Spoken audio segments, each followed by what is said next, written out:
목소리가 좀 갈라져도 좀 이해해줘요. 네, 오늘 말씀의 제목은요, 소망. 하나님 나라를 소망하는 사람들이라는 제목으로 함께 우리 은혜를 나누도록 하겠습니다. 2023년도 이제 2달 남았습니다. 2달도 안 남았죠, 사실. 2달 이제 채 남지 않았는데, 우리가 2023년을 다짐하면서, 자, 올해는 이렇게 살아야 되겠다. 올해는 내가 다른 거 좀 이렇게 끊을 거는 끊고, 또 이제 더 이렇게 내가 좀 이렇게 풍성한 삶을 살아야 되겠다, 이렇게 다짐을 한 게 엊그제 같은데 벌써 이제 이게 날짜를 보니까요, 이제 진짜 2달도 안 남았더라고요. 여러분들의 2023년은 어떻게 이렇게 지나가셨습니까? 웬 갑자기 11월, 12월 마지막 주에 해야 될 법한 이야기를 지금 하나 이제 그렇게 생각할 수도 있는데, 저는 11월 이제 딱 이제 둘째 주 한 딱 이 정도 이쯤에 저는 1년을 이렇게 좀 돌아봅니다. 12월 때는요, 우리가 막 크리스마스도 있고 뭐 바쁘잖아요. 크리스마스도 있고 해서 사실 막 이렇게 돌아볼 여유가 사실 별로 없습니다. 그래서 저도 매년 이제 한 11월 한 이때쯤 되면 이제 좀 이렇게 개인적으로 내가 어떻게 살았고, 또 이번 1년간 하나님께서 나에게 부어 주시고 또 말씀해 주셨던 은혜가 또 무엇이며, 또 아니면 이번 1년간 하나님께서 내가 좀 하나님의 말씀을 어떤 걸 잘 못 지키고, 또 하나님의 그 뜻 안에 내가 어떤 것을 좀 이렇게 불응하고 살았나, 이제 이런 모습들도 조금 이렇게 돌아보는 시간을 가지게 됩니다. 설교를 준비하면서 제가 이 2024년을 이번 주 일주일은 좀 많이 돌아봤던 것 같습니다. 저에게 있어서 2023년은 사실은 이제 제 개인적인 얘기지만 이제 좀 큰 변화를 맞았던 것 같아요. 다 이렇게 설명을 할 수 없지만 많은 변화들이 저에게는 있었습니다. 그리고 또 그 안에는 솔직하게 이야기하면 어려움도 사실 좀 있었습니다. 어려움도 좀 있었는데, 우선은 여러분들이 잘 알고 있듯이 정말 빠른 시간에 정말 부담스러운 목사라는 타이틀을 이제 올해 달았습니다. 네, 4월 달에 이제 목사 안수를 이렇게 받게 됐는데, 좀 이번 주에 이렇게 제가 돌아보면서 올해 이제 1년간을 돌아보면서 아직까지 참 어색합니다. 이 목사라는 이 이름이 참 아직까지도 어색하면서, 하나님께서 주신 이 직분, 그리고 하나님께서 주신 또 이 목사라는 이 무게가 정말 이게 가볍지 않은 무게구나라는 것들을 참 오래 많이 이렇게 느꼈던 것 같습니다. 제가 목사 안수를 대전에서 받았습니다. 목사 안수를 이렇게 대전에서 받았는데, 이제 그때 받으면서 진짜 많이 드는 생각이 참 많았습니다. 드는 생각이 이렇게 많았는데, 가장 그때 이제 들었던 생각이 이제 이제 우리가 목사 안수를 받으면 막 이렇게 그런 생각하잖아요. 막 이게 거룩하게 가서 이제 목사님들이 머리를 손을 딱 얹고 이제 이 사람은 목사입니다 하면서 막 이제 그런 이제 예식들이 참 있습니다. 그래서 누가 보면 엄청 되게 거룩한 예식이에요. 실제로도 엄청 거룩한 예식인데, 근데 이제 저는 이제 이번 올해 이제 이렇게 돌아보면서 특히 저는 이 목사 안수, 그리고 목사가 된 거에 대해서 참 묵상을 참 많이 하고 하나님께서 좀 생각을 많이 하게 하시더라고요. 저는 그때 당시에 이제 물론 감사함, 그리고 하나님께서 나에게 이렇게 불러주신 거에 대한 참 은혜다라는 그 마음도 사실 있었지만, 이제 또 마음 한켠으로는 사실 내가 하나님을 위해서, 그리고 하나님의 나라를 위해, 또 그 소명을 위해서 살아가고자 내가 이 자리에 왔는데, 이렇게 안수를 받았는데 나는 사실 그런 자격이 있을까? 나는 잘할 수 있을까? 라는 두려움도 솔직하게 있었습니다. 사실 그 두려움이 좀 더 컸던 것 같아. 그래서 한동안 하나님께 기도하며 이런 두려운 마음을 하나님 앞에 참 올려드렸던 것 같습니다. 하나님, 제가 하나님께서 이 자리 가운데 또 이렇게 불러주셨는데, 하나님, 나는 이런 실력이 없습니다. 하나님, 나와 함께 해주시옵소서라는 기도를 저는 올해 제가 기도하는 내용 중에서 가장 많았습니다. 그래서 그런 이제 하나님 앞에 기도를 하면서 하나님께서는 단번에 그 두려운 마음들을 사실 좀 없애달라고 좀 했습니다. 하나님, 내 마음 가운데 이 두려움을 좀 없애주십시오. 내 마음 가운데 조금 더 이렇게 자신감 있는 그런 모습을 허락하여 주시옵소서라는 그런 기도를 좀 많이 했는데, 하나님께서 그런 두려운 마음들을 없애주시지는 않더라고요. 그런데 하나님께서 그 두려운 마음을 없애주시진 않고, 이제 회복시켜 주시던 것이 사실 하나 있었는데, 그것이 바로 내 마음 가운데, 제 마음 가운데 하나님의 형상을 회복시켜 주셨습니다. 하나님의 그 성령 충만함, 하나님의 이름으로 성령 충만해야 된다라는 그 마음을 저에게 참 많이 부어 주셨습니다. 그 두려움이라는 것을 저는 회복되기를 원했지만, 하나님께서는 그 두려움 하나, 마음, 그 많은 마음의 감정들 중에 하나가 아니라 마음 그 전체적인 나의 모든 그 마음에 있는 그 관점과 생각과 그 모든 것들을 하나님께서는 바꾸어 주시는 좀 그런 계기가, 올해 저를 이야기할 때 딱 이제 단축시키면 좀 이제 그렇게 이야기를 할 수 있었던 것 같아요. 오늘 제 이야기를 하면서 우리가 이제 설교를 제가 이제 이렇게 좀 풀어나가려 했던 이유는 뭐냐면요, 오늘 이 본문이 사실 우리가 잘 알고 있듯이 이 본문은 신앙의 본질을 사실 이야기하는 본문입니다. 우리가 교회를 다니면서 이 본문, 예수님께서 승천하시고 그리고 그 제자들이 이제 성령을 받기 위해서 기도하던 그 장면, 오늘 사도행전 2장 1절부터 나오는 이 장면은 사실 신앙의 본질을 우리들에게 다시금 생각나게 하고 다시금 우리 마음 가운데 이야기하게 되는 너무나도 중요한 본문 중에 하나입니다. 본문으로 들어가 보겠습니다. 오늘 본문은 예수님의 승천 이후에 예수님께서 약속하신 성령을 이제 제자들이 기다리게 됩니다. 그런데 이 제자들은 예수님과 약 3년간의 공생애를 보내죠. 그리고 예수님의 죽음도 봅니다.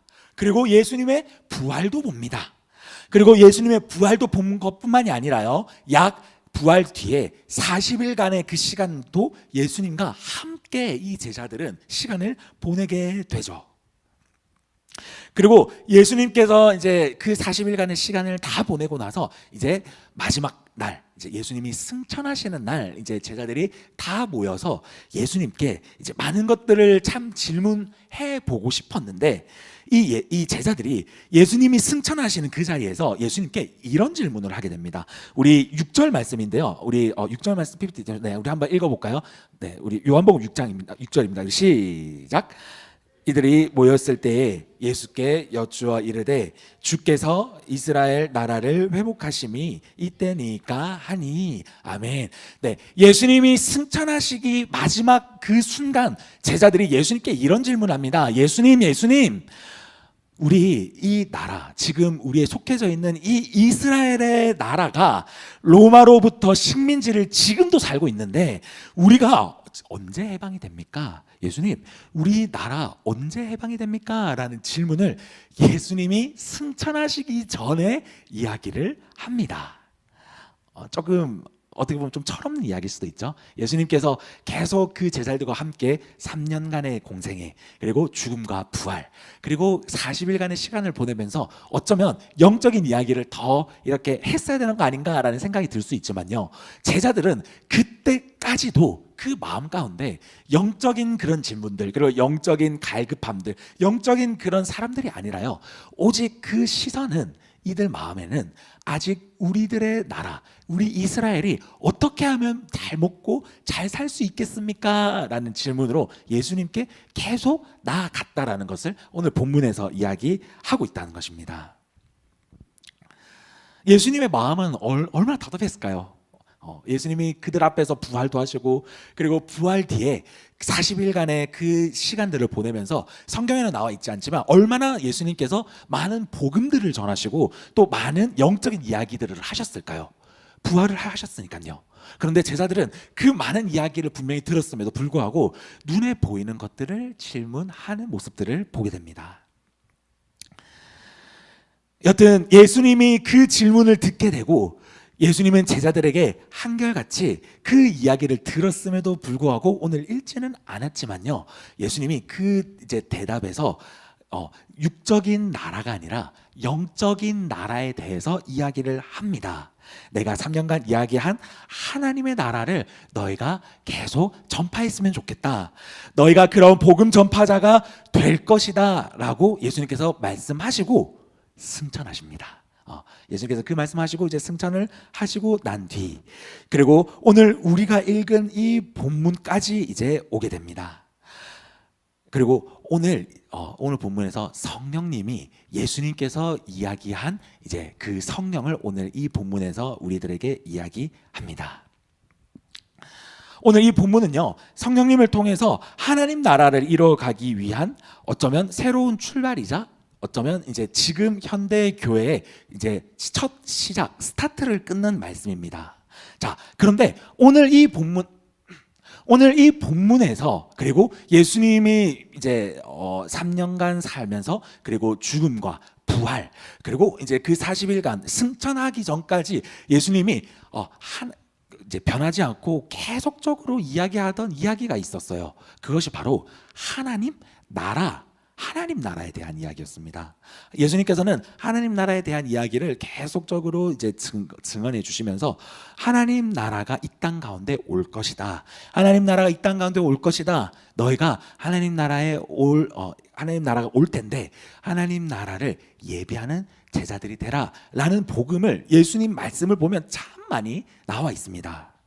그리고 그것뿐만이 아니라 예수님이 승천하시고 난 뒤에 이제 제자들이 모여서 기도하고 제자들이 성령을 받기 전까지도 예수님이 말씀하셨던 그 하나님 나라, 그 제자들의 관심 속에는 이 나라가 언제 회복이 됩니까? 이 나라는 언제 해방이 됩니까? 라는 질문을 했음에도 불구하고 예수님께서는 끝까지 하나님 나라에 대해서 이야기를 하셨습니다. 그렇기 때문에 제자들의 관심 속은 이 하나님 나라가 도대체 어떤 거길래 그렇게 우리들에게 이야기했을까라고 생각하면서 이 오순절 날까지 성령을 기다리면서 기도했을 것입니다. 오늘 본문에서 성령님의 이 역사하심 그리고 제가 오늘 이제 예수님의 이 말씀을 조금 비교하면서 주님이 오늘 저와 여러분들에게 우리가 하나님 나라를 향하여 나아가는 우리 삶이 어떤 모습으로 우리가 살아가야 되는지 그리고 하나님 나라를 기다리는 자의 모습은 좀 어떤지 조금 우리가 큰 뭉탱이 두 가지를 함께 이야기하고 우리가 좀 그걸로 기도하며 나아갔으면 좋겠습니다.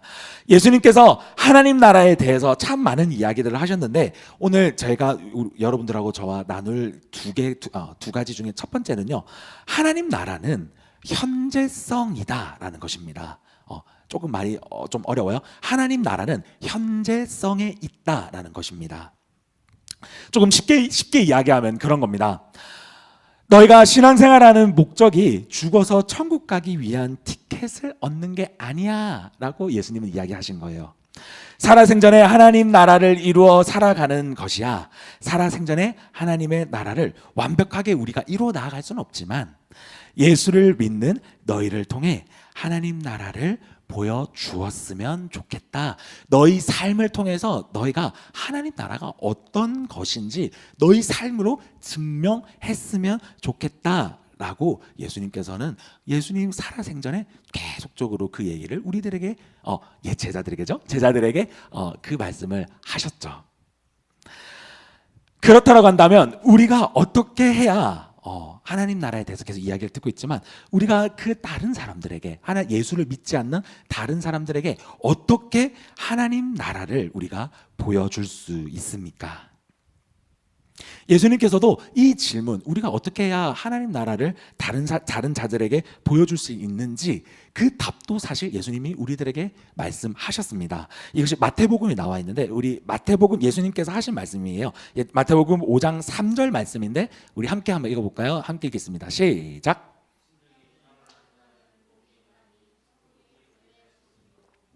아멘. 심령이 가난한 자는 복이 있나니 천국이 그들의 것임이요 라고 예수님께서 말씀하셨어요. 가난한 자는 천국이 그들의 것이다. 여기에서 오늘 담임 목사님께서도 이 말씀을 하셨더라고요. 가난이라고 하는 단어를 우리가 조금 자세하게 좀 볼 필요가 있습니다. 심령이 가난한 자, 여기에서 심령이 가난한 자의 원어를 보게 되면 푸토코스, 단어가 좀 어렵네요. 푸토코스라고 하는 원어를 사용하고 있습니다. 심령이 가난한 자는 푸토코스. 그런데 이 푸토코스라는 느낌은요, 우리가 한국어로 이렇게 해석을 했을 때 심령이 가난한 자라고 이야기를 하지만 사실 이 푸토코스의 원어는 이거하고는 조금 차원이 다른 단어의 뜻을 가지고 있어요. 자, 어떤 뜻을 가지고 있냐라고 한다면요, 내가 다른 사람보다 돈이 없고 먹을 것이 없어서 막 약간 상대적인 그런 빈곤이 아니라 절대적인 빈곤을 뜻하는 겁니다. 즉 이제 그런 거죠. 당장 내일이라도 먹지 못하면 죽을 것 같은 상태. 내가 지금 당장 돈을 벌지 않으면, 내가 당장 먹을 것을 구하지 않으면 내일 내가 당장 죽겠다. 내가 당장 내일 진짜 하늘나라 갈 수도 있겠다. 그렇기 때문에 오늘 내가 무슨 짓을 하더라도 내가 먹을 것을 구해야 되겠다라는 상태. 그런 절대적 빈곤을 푸토코스라는 단어의 뜻을 가지고 있습니다. 즉 우리의 삶에서 하나님 나라에 대한 이 푸토코스, 하나님 나라에 대한 이 목마름이 있냐라는 이야기로 우리는 이 말씀을 해석할 수 있습니다. 그냥 하나님 나라, 심령이 가난한 자는 복이 있나니 천국에 그들일 것이며라고 했는데, 심령이 이 가난하다라는 이 뜻 느끼며 그냥 내 마음이 그냥 조금 이제 상대적으로 빈곤해서 다른 사람들보다 이렇게 내가 좀 더 가난하구나, 조금 더 가난해야지 라는 그런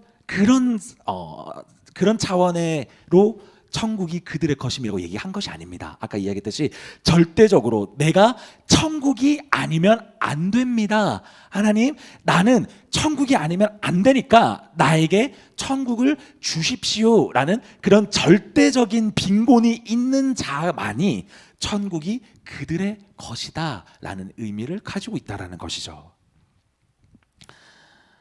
그렇기 때문에 하나님의 나라는 우리가 그냥 주면 그냥 받고 하나님께서 뭐 안 주시니까 나는 그냥 뭐 줄 때 그냥 받을게요 라는 그 마음으로는 절대 예수님께서, 성령님께서는 우리들에게 하나님의 나라를 주시지 않는다라는 이야기죠.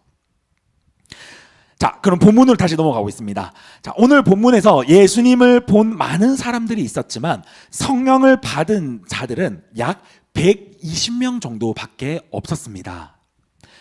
끝까지 하나님의 말씀을 사모한 자들은 그 사람들로부터 예수님께서는 역사하셨죠.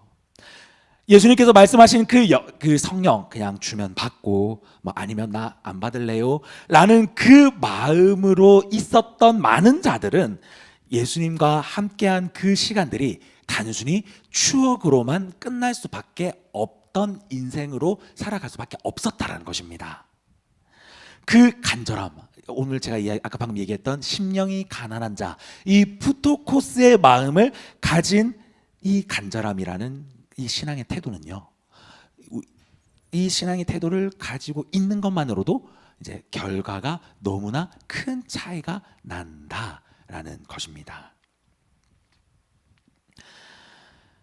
우리가 너무 잘 아는 축구 선수 얘기를 잠깐 할게요. 현재 지금 어제도 경기 했죠. 토트넘에서 뛰고 있는 우리 손흥민 선수를 잘 알 겁니다. 우리 자매들도 잘 알 건데요. 이제는 이제 손흥민 선수가 이제 세계적인 축구 선수가 되었죠. 그는 이제 영국의 한 인터뷰에서 그런 질문을 받았다고 해요. 이제 이 질문을 하면서 손흥민 선수가 너무 참 좋은 재능을 가지고 있네요.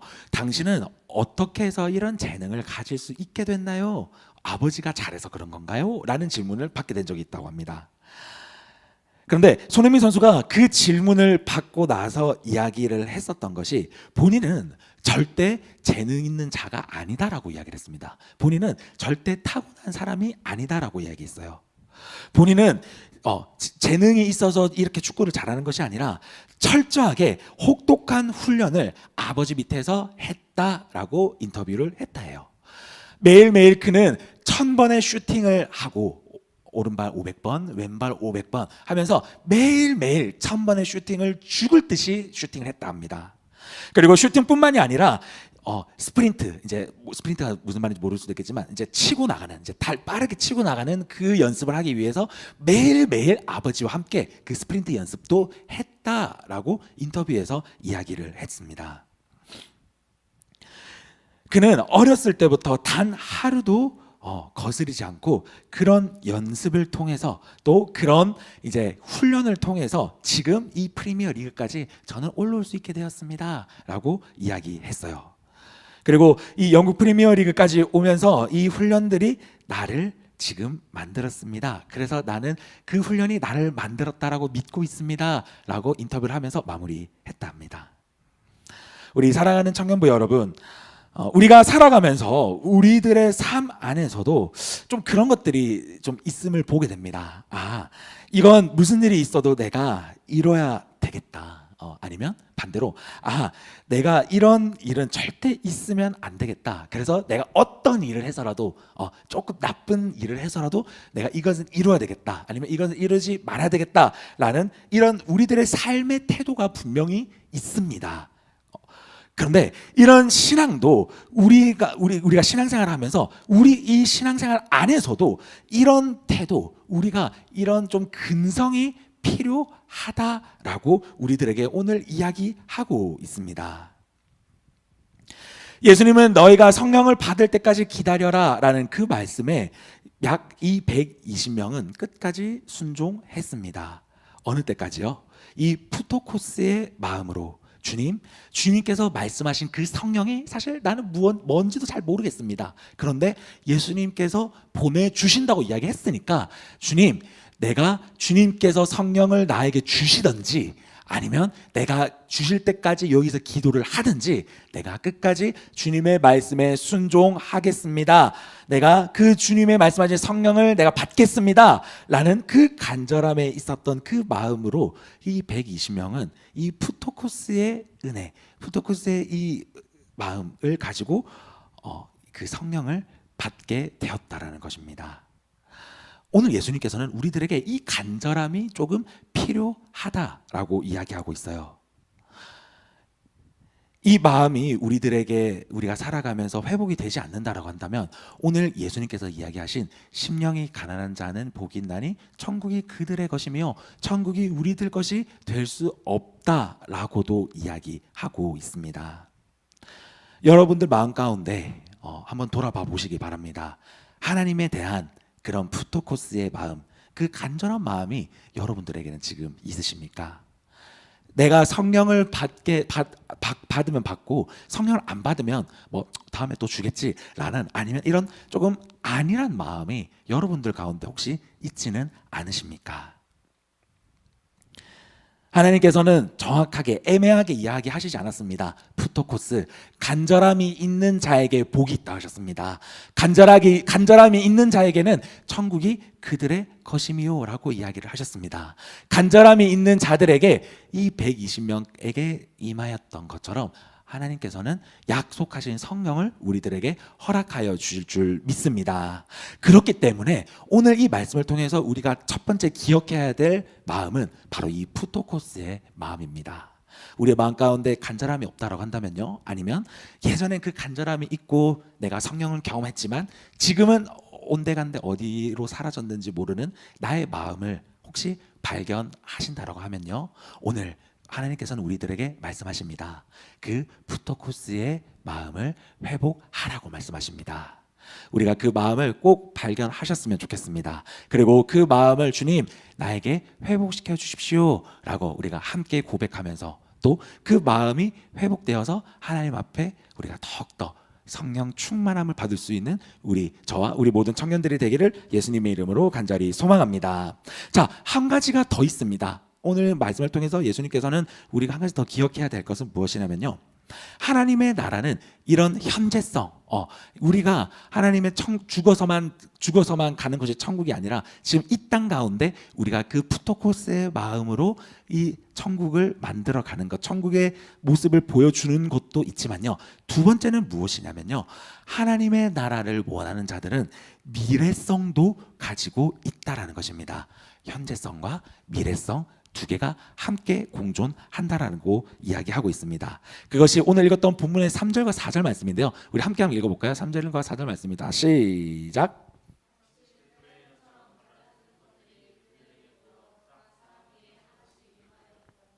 그들이 성령의 충만함을 받고 성령이 말하게 하심을 따라 다른 언어들로 말하기 시작하니라. 아멘. 이들에게 이 푸토코스의 마음으로 하나님 앞에 끝까지 나아갔던 120명은 성령님이 임하십니다. 그런데 성경 말씀을 보게 되면요, 성령님이 불의 혀처럼 갈라지는 것들이 임했다라고 표현을 하고 있어요. 우리가 성경 말씀을 이렇게 보게 되면요, 구약에서 찬찬히 이렇게 읽어보면 하나님이 성경 인물들에게 임하시는 모습들이 있습니다. 하나님께서 뭐 짜잔 하면서 등장하는 게 아니죠.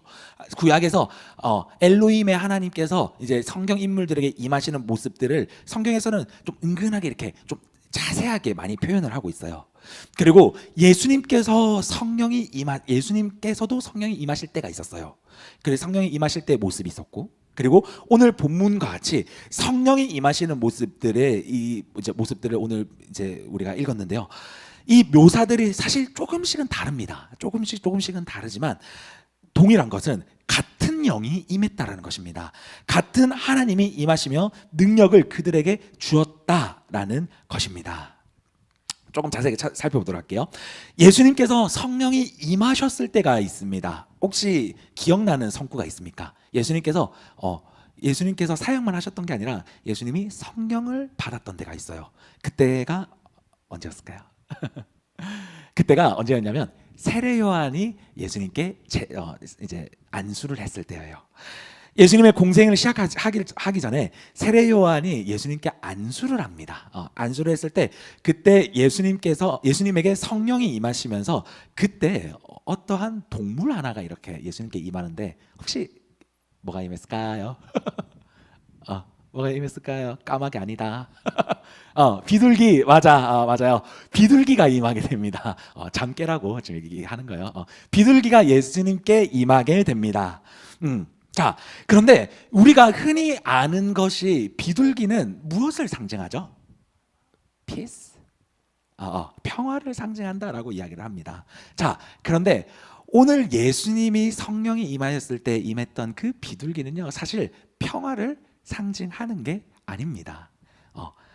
예수님 임했던 그 우리가 평화라고 생각을 하고 있지만요, 사실 평화가 아니에요. 비둘기는 예수님께 비둘기가 예수님께 왔으니까 예수님은 평화, 피스 해서 예수님은 평화를 사랑하니까 비둘기가 왔다라고 생각할 수 있지만 아닙니다. 예수님께서 그 비둘기가 임했던 것은 구약에서 우리가 이 말씀을 좀 찾아봐야 됩니다. 자, 비둘기가 구약에서 표현하는 이제 이게 중요하게 표현하는 그 말씀 구절이, 오늘 말씀 구절 생각하는 게 많죠? 말씀 구절이 딱 또 하나 있어요. 구약에서 비둘기가 큰 역할을 했던 거 혹시 기억나는 말씀 있어요?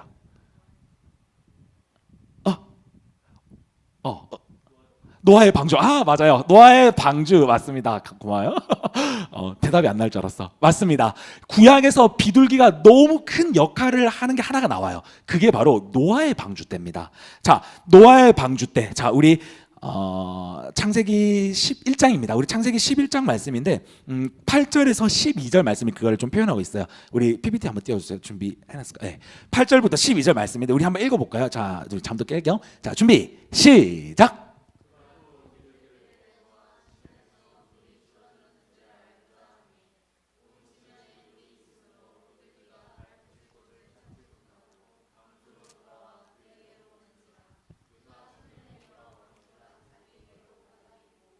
또 7일을 기다려 다시 비둘기를 방주에서 내놓음에 저녁 때 비둘기가 그에게로 돌아왔는데 그 입에 감람나무 새 잎사귀가 있는지라 이에 노아가 땅에 물이 줄어들 줄을 알았으며 또 7일을 기다려 비둘기를 내놓음에 다시는 그에게로 돌아오지 아니하였더라. 아멘. 네, 맞아요. 노아의 방주 때 비둘기가 나오게 됩니다. 하나님의 심판으로 인해서 모든 것이 물로 심판을 받게 됩니다. 그리고 40일이 지나고 나서 노아는 오늘 그 전 말씀에 까마귀를 먼저 보내게 되죠. 까마귀를 이렇게 보내게 되지만 까마귀는 돌아오지 않죠. 그리고 그래서 이제 노아는 다시 비둘기를 이렇게 이제 보내게 되는데 비둘기가 노아에게 감람나무 새 잎사귀를 이렇게 하나 톡 갖다 줍니다. 그래서 그 감람나무 잎사귀를 통해서 이제 물이 좀 빠지고 있구나라고 생각을 해서 한 번 더 이렇게 탁 보내게 되는데 비둘기가 돌아오지 아니하였더라라고 성경은 이야기하고 있습니다. 여기서 이야기하는 비둘기의 의미는 무엇이냐면요, 이제 그런 의미입니다. 비둘기는요, 모든 심판과 모든 죄를 이기고 새로운 희망, 새로운 이야기, 새로운 뉴 스토리를 갖다 주는 동물, 그 동물이 바로 비둘기다라는 의미를 이 노아의 방주에서 이야기를 하고 있습니다. 그래서 지금까지 이제 유대인들은 이 비둘기를 평화라고 생각하지 않습니다. 바로 이 말씀을 기억을 하는 것이에요. 이 말씀을 통해서, 노아의 말씀을 통해서 비둘기는요, 모든 죄와 모든 어려움과 또 모든 사악한 것들을 이겨내고 가져다 준 새로운 희망이다 라고 유대인들은 지금까지도 비둘기에 대해서 생각을 하고 있습니다. 자, 다시 돌아와서 예수님께서 그러면 성령이 임했을 때 그 비둘기가 임했다라는 그 의미는 어떤 의미냐면요, 예수 그리스도로 말미암아 모든 죄와 모든 심판 가운데 절망하고 죄의 늪에 빠져 있는 그런 모든 인생들이 아니라, 그 가운데에서 예수님으로 말미암아 예수님으로 인하여 이겨낼 능력뿐만이 아니라 예수님으로부터 새로운 희망의 삶을 살 수 있다. 예수 그리스도를 믿게 되면, 예수 그리스도를 붙잡게 되면 그런 새로운 시작, 뉴 스토리를 이어나갈 수 있다라고 하나님께서 예수 그리스도 머리 위에 비둘기를 허락하셨다라는, 사실 너무 중요한 말씀이라는 것이죠. 예수 그리스도로 인하여서 새로운 시대가 열렸다라는 선포이고, 또 예수 그리스도로 말미암아 이제는 누구든지 그리스도 안에 있으면 새로운 피조물이 될 수 있다는 하늘에 계신 하나님의 선포인 줄 믿습니다. 자, 그러면 이제 이것을, 우리 개념을 가지고 오늘 본문을 다시 보도록 하겠습니다. 오늘 본문으로 돌아와서 성령님이 제자들에게 임하시는 것도 동일하게 임합니다. 성령님이 오늘 성령에서 이야기했던지 불과 같이 이렇게 임했다라고 이야기를 하고 있는데, 오늘 본문에서 성령을 받은 이 120명의 출신들을 우리 읽지 않지만 출신들을 이야기를 해요. 갑자기 출신들 이야기를 하는 이유가 있어요. 출신들을 15개의 도시, 15개의 나라에서 온 사람들이다라고 이야기를 하고 있습니다.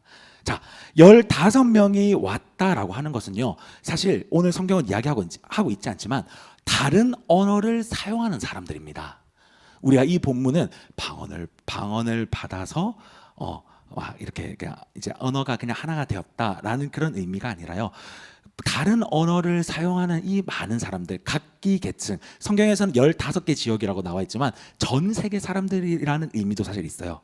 이 전 세계 사람들이 성령을 받으니까 비둘기 같은, 그 예수님의 그 비둘기와 같은, 그리고 이제 성령은 또 불이라고 또 표현을 하고 있지만 불과 같은 그 성령이 임하니까 어떤 일이 일어나느냐, 다른 언어들을 사용하는 사람들인데 성령을 받으면서 각자가 소통이 가능해졌다라고 이야기를 하고 있다라는 것입니다.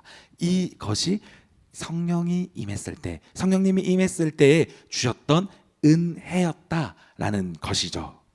자, 그런데 여기에서 제가 지금 이야기하고자 하는 거는요, 우리 언어가 우리가 성령을 받아야지 언어가 동일해진다라는 그런 의미가 아니에요. 물론 그런 의미도 있지만 조금 더 큰 의미로 보려고 합니다.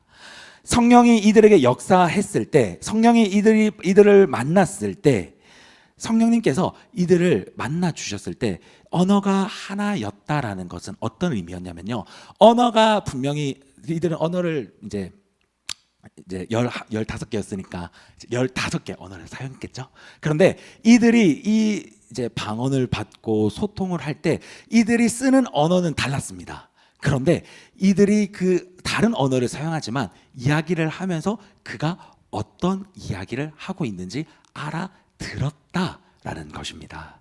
혹시 이해되시나요? 우리가 평소 기도하는 알랄랄랄 방언과는 다른 방언을 이야기하는 겁니다.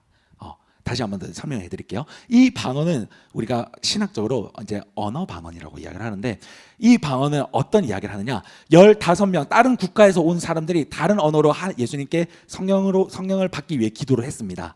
그래서 불과 같은 그 성령을 임했는데, 이들이 그 성령을 받고 나서 그들의 언어가, 흩어져 있던 그 언어가, 이들이 이제 성령을 받자마자 그 15개국에 있던 그들의 소통이 가능해졌다라는 것입니다.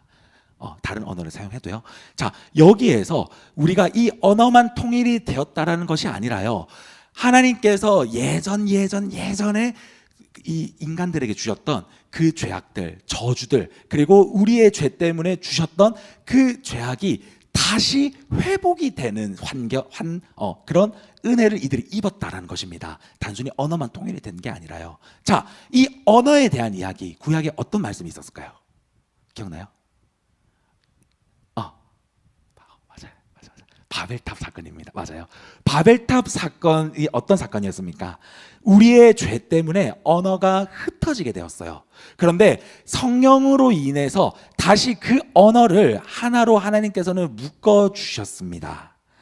자, 다시 이야기해서 창세기 11장, 바로 이 바벨탑 사건과 반대되는 사건이 이 오늘 사도행전 2장의 말씀을 이야기하는 것입니다. 온 땅의 언어가 하나고 말이 하나였지만 교만이라는 죄를 통해서 말이 흩어졌다라고 한다면, 우리가 예수 비둘기 위에 머리 위에 임하셨던 예수 그리스도를 우리가 붙잡는다라고 한다면, 우리가 예수 그리스도를 통해서 성령을 받을 줄 믿습니다. 그런데 이 성령을 받게 된다면 어떤 일이 일어났냐면요, 구약에서 모든 죄악들, 하나님께서 이스라엘 백성들에게 이야기했던 이 죄로 인해서 하나님께서 주셨던 그 모든 저주들까지도 우리가 예수 그리스도로 임하여 성령을 받게 되면요, 우리는 그 모든 죄에 해당하지 않는 은혜를 누린다라는 것을 오늘 이 말씀을 통해서 우리들에게 말씀하십니다. 그리고 그것뿐만이 아니라 성령으로 인해서 우리가 미래를 그릴 수 있고, 이 미래를 하나님의 나라를 완성시킬 수 있는 한 사람 한 사람으로 하나님께서는 사용하신다라고 우리들에게 이야기하십니다. 자, 우리 사랑하는 청년부 여러분, 오늘 좀 이야기를 왔다 갔다 좀 이렇게 했습니다. 조금 정리가 좀 됐으면 좋겠어요. 자, 성령 충만으로 하나님의 나라의 현재성과 미래성이 회복된 이들을 통해서 오늘 우리들에게도 이 하나님의 나라의 현재성, 그리고 두 번째 하나님의 나라의 이 미래성을 회복하기 위해 하나님께 누가 나아올지를 찾고 있다라는 것입니다. 오늘날도 어느 누가 나만의 욕심, 나만의 정욕, 나만의 이익이 아니라 하나님의 나라를 사모하고, 또 하나님을 사모하면서 하나님, 저는 하나님 아니고서는 안 됩니다 라는 이 푸토코스의 마음, 그리고 이 푸토코스의 마음뿐만이 아니라 우리가 이 마음으로 비둘기가 임하셨던 예수 그리스도를 끝까지 붙잡아서 성령 충만까지 이룰 수 있는 그 청년들을 하나님께서는 오늘 이 예배 가운데서도 찾고 있는 줄 믿습니다.